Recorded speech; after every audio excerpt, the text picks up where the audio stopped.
Hi, this is Ling Wong at businesssoulwork.com, where you can find thought-provoking, gut-punching content and resources to help you nail your message, claim your superpowers, and monetize your truth to build a purposeful and profitable personality-driven business to fully express your individuality and creativity. Today, I have Michelle Mazer with me to talk about how to use speaking to build your business. So before we get Michelle on here, a little bit about Michelle. She delivers audacious breakthroughs for speakers who want to stand out and be the best in class in their fields. She is the CEO of Communication Rebel and the author of Speak Up for Your Business. The speakers she works with have gone on to book speaking gigs across the United States, raised 3 times the amount of money expected for the launch of a charity, and spoke in front of world leaders and first ladies. She lives in Seattle with her adoring husband, 2 obsessive felines, and a huge collection of Duran Duran memorabilia.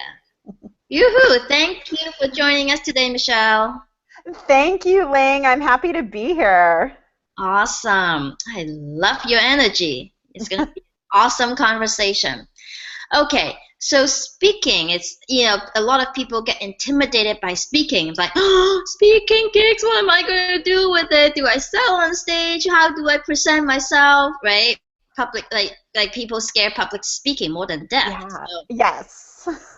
But we all know that public speaking can give us the exposure and visibility and expert status that a lot of coaches, consultants, and service providers really want to have under their belt. Yes, for sure. Let's dig into it. And the first question I want to ask you is, why is it so hard for speakers to break out and book gigs? I think there's many different reasons for that. I mean, we're inundated on the internet right now with all of these gurus telling us, oh, speaking's a great way to build your business. You get a lot of exposure. You get to establish yourself as an expert. And all of that is really true. And so what has happened is the market for speakers is completely saturated. And what I've noticed is that speakers aren't really doing anything audacious. They're not taking risks. They're not being daring. They're not challenging the status quo. And so they just end up blending in. And my cat might make an appearance pretty soon, so I'm just warning everyone about that. She's like getting on my lap like, I want to be up here. But I think that's really one of the big issues is that, I mean, I have seen speakers who, there was this one woman, she had an awesome look. Just like rocker chick, looked really cool, and I was like, oh, this is going to be good. She's like edgy, she's going to push boundaries. And then she got up there with note cards and gave some talk that anyone in the world could give about marketing and building your business. Like literally, you could have taken these note cards and given this talk.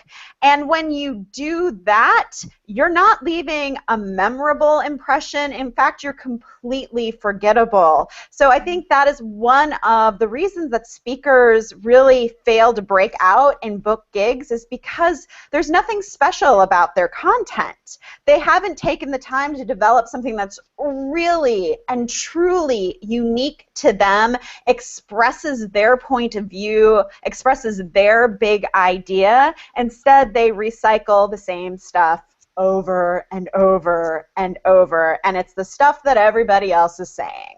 Amen, amen. And I think a lot of people just like, oh, everybody else is doing it this way, I better do it this way. Because I'm afraid to. It's just like, you know, there are a lot of fears behind it, and there's like, you know, the pressure to conform behind it, I think, that really make people feel like they cannot really step out there and be themselves and really truly be opinionated and, you know, express their point of view. Yeah, and one of my favorite quotations is from Pablo Picasso, and he says, "Learn the rules like a pro, so you can break them like an artist." And that's true for speaking. Like, you have this ability with public speaking to absorb all of the information out there, and really understand the basics, the technique, the theory of what works and what doesn't work. And then it's up to you to innovate around that, to break the rules that don't work. Or I like to say, you know, let's rip up the rule book and set it on fire. Awesome. And yeah, I'm like, yeah, let's do that, because that is really the only way you're going to stand out and make a difference. And honestly, I could just go on a rant about this, but honestly, I feel like there's a lot of like speak to sell programs out there and formulas from selling from the stage, and they have done a huge disservice to speakers, a massive disservice to audiences, because it's become more about, oh, what I can sell, what I can pitch, than actually creating something that's bold and remarkable and unique that you can stand behind. Yeah, like when you follow a formula, you basically put yourself into a box, right? And it is actually the thing that I decided I have to talk to Michelle, is when I heard your interview with Mickey, that the course, you know, the training you did with Mickey, and when you talk about that part, I'm like, yeah, I'm gonna talk to her. I have to get her opinion and get that out to my community, because I'm all about, like, you know, don't get into a formula. It is not, you know, your business is not other people's what should look like for other people. Yeah, and I think with speaking that's especially true, because energetically, you know what's going to work for you. And when you start doing like a business formula, an internet marketing formula, a sell from the stage formula, there's going to be something that's not right for you, and your gut is like screaming at you like, no, don't do that, run away. And what happens, and I've seen this with speakers too, is they get on the stage and they follow the formula, and all of a sudden their energy shifts when they get to a point where they're not comfortable any longer. And usually that's around the big pitch that they're trying to do. But I find that so interesting, because they know deep down that they shouldn't be doing it this way, but they're terrified of striking out on their own and finding their own path. Yeah, it's like, oh my goodness, I paid 1997 for this thing. I better follow the formula. Exactly. I better follow the formula. And then I've also talked with people who've had experiences where the formula wasn't working for them, and so they asked the guru who sold it to them, and basically the person was like, oh, well, you didn't follow the formula well enough. I'm like, oh.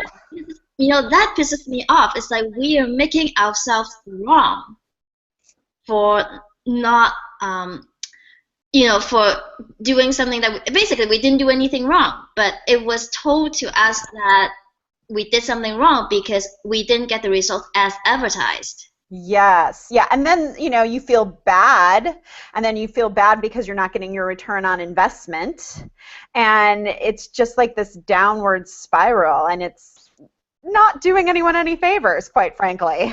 Yep, absolutely. Awesome. I think we can go on and on and on and on and on about this, but I'm going to move on to the next question, because I know you have a lot to share with our audience. Okay. So you talk about big idea earlier on, and I think, you know, I know that this big idea thing is your big idea. So tell us, why do you need a big idea behind your presentation?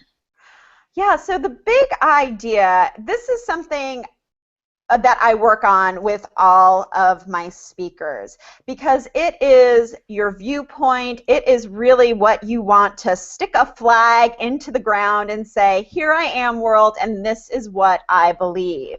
So you have to have that big idea, because that really establishes you as a thought leader, someone that people want to follow, someone who they want to hang around with and subscribe to your newsletter, follow you on Twitter, interact with you on Facebook, and all of those great things.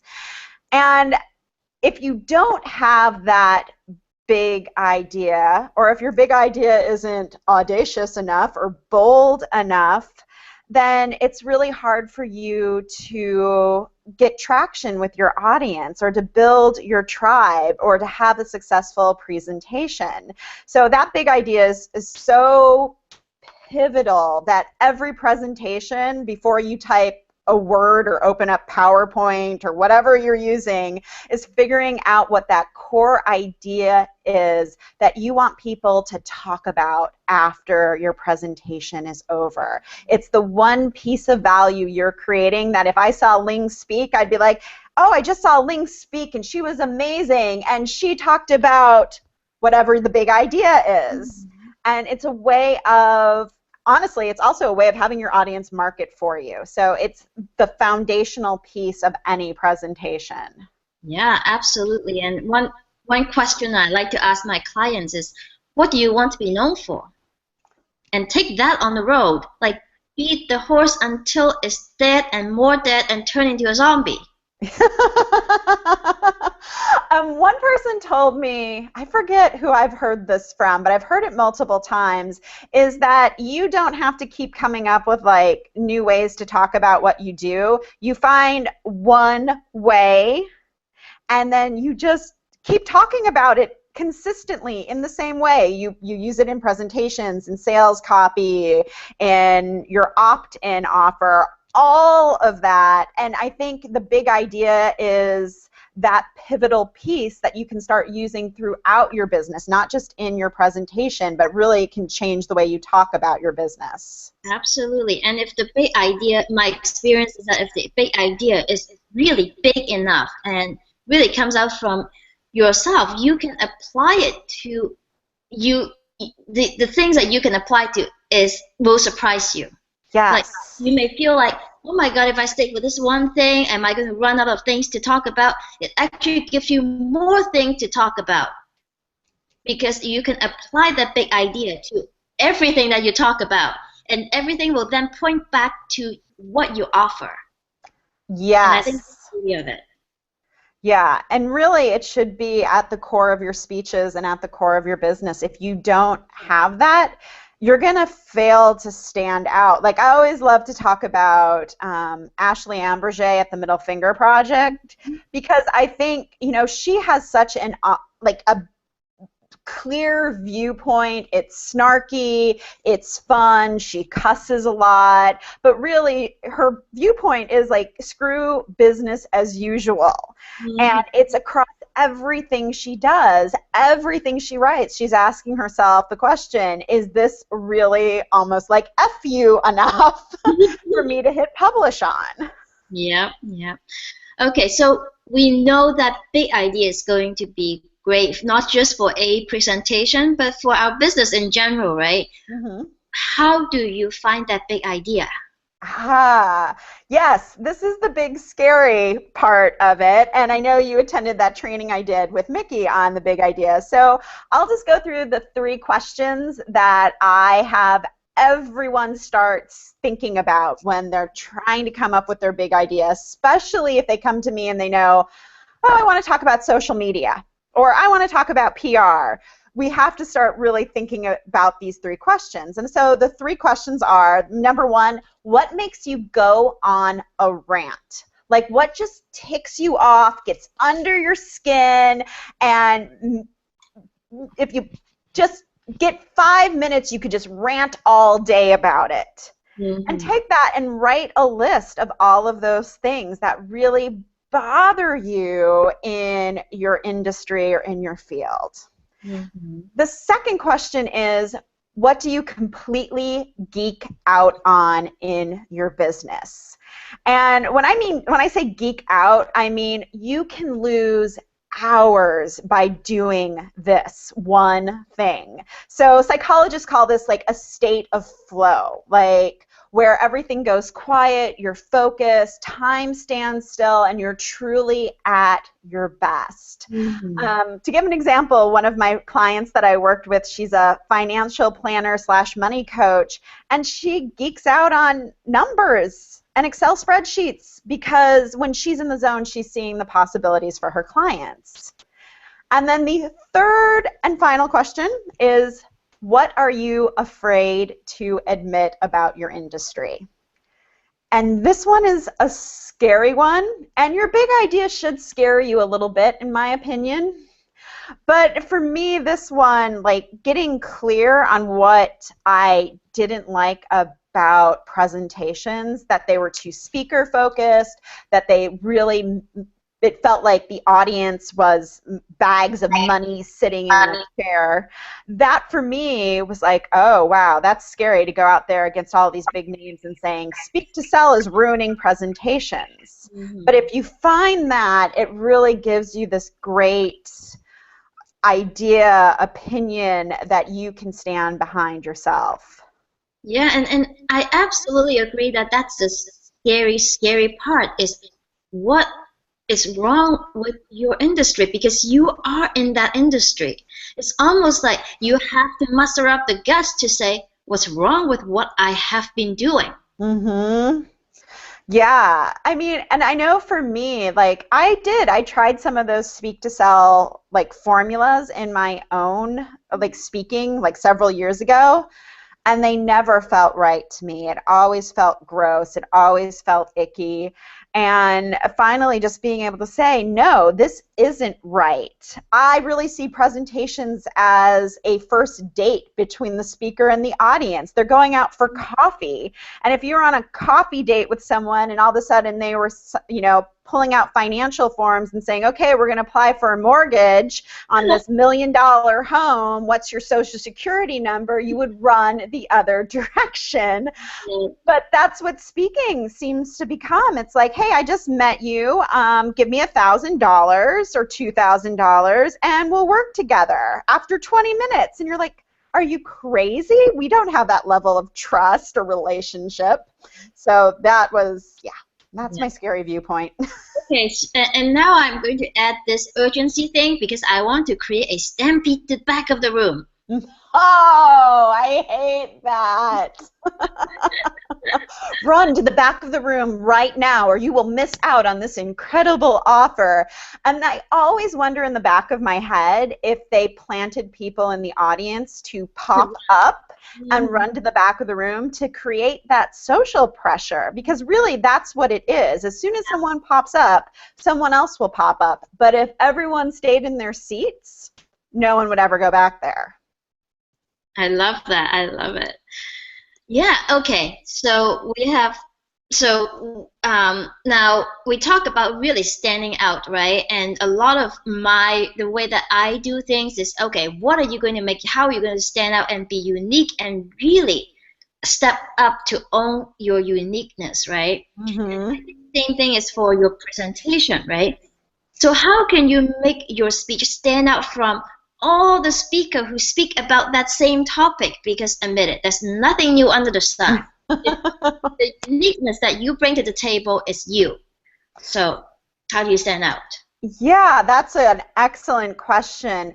I think part of it really has to do with positioning. Mm-hmm. Like speakers don't position themselves. They don't know who their competition is, and they don't know what their competition is saying. Not that you need to know exactly what they're saying, but they're not sure how to, you know, let's say you're a leadership speaker. There's probably thousands and thousands of leadership speakers, but you have to find your own unique niche and find your own examples and your own stories and your own studies and cultivate something that is innovative and new through your interpretation of it. So, and I think that is, and then positioning that in the marketplace as being the only expert on X. So a great example is I was just in Orlando with Sally Hogshead, who is the creator of the Fascination Advantage, and I became one of her certified advisors. And she and I were talking, and she told me, you know, like before she was a New York Times bestseller, she was already commanding $35,000 per speaking gig. And that is a level that is reserved for New York Times bestsellers. Like that's hard to get. And she was like, you want to know how I did it? And I was like, sure. She's like, no one can deliver what I deliver. Period. End of statement. She has she has conference planners switching the date of the conference so that she can come and speak if she's already booked. So, and that's the power of really understanding where you are in the marketplace and what you uniquely offer so that you can deliver at your highest value. Wonderful. I think it's really about, and what is so important for me is it's not just about the information, it's not about all the research and data. Mm-hmm. Those are just stuff, right? Yeah. It is really about being a unique human being with our creativity, synthesize something that is unique to our own point of view. Yeah, and really that's all that creativity is taking a bunch of information and combining it in a different way. So not that I like to talk about Steve Jobs and Apple because everybody does, but I think the iPhone is a great example. Steve Jobs had an iPod, looked at his mobile phone and was like, wow, wouldn't it be great if your phone could also be like your iPod? Hence the iPhone was born. Yeah, I mean, there's really nothing unique about a phone or a music player, but together it created something entirely new and different. Yeah, that's a really good way to think about it. Okay, so I'm going to ask you one last question. Okay. Because we just poo-poo a lot about all this trainings about selling from stage and creating stampede or false urgency, right? Uh-huh. Tell us why shouldn't we sell from the stage? I think the baseline of it is your audience is full of people. They're not just open wallets. They're not waving cash at you, and they're just meeting you most of the time for the very first time. And it's an intrusion to be like, hey, buy from me. Instead of selling, it's really about cultivating a relationship. If you think, once again, going back to the date metaphor, after a good coffee date, the next step is typically, oh, well, maybe we'll meet up for dinner or lunch. It's not moving in and having babies. So what is the next step to take with your audience in the presentation? I mean, sometimes that can be like they buy your book because that's low cost. And people, in my opinion, if you have a book, it's so easy to sell that after a speaking gig. You don't even have to really sell it. It just, people want it because they like you and they want to continue the relationship. Maybe they follow you on Twitter or they subscribe to your newsletter because they want to stay in touch. So really, don't sit up there and ask them for a lot of money, but really focus on how can I cultivate a relationship, a connection? How can I be of service to my audience? And stop focusing on how can I sell. That's awesome. I think a lot of it really goes back to building relationship and cultivating relationship, right? Yes. And then how do we cultivate or really start this genuine relationship is being you, being uniquely yourself on stage instead of trying to stuff yourself into a formula or, oh, a speaker should look like this. Mm-hmm.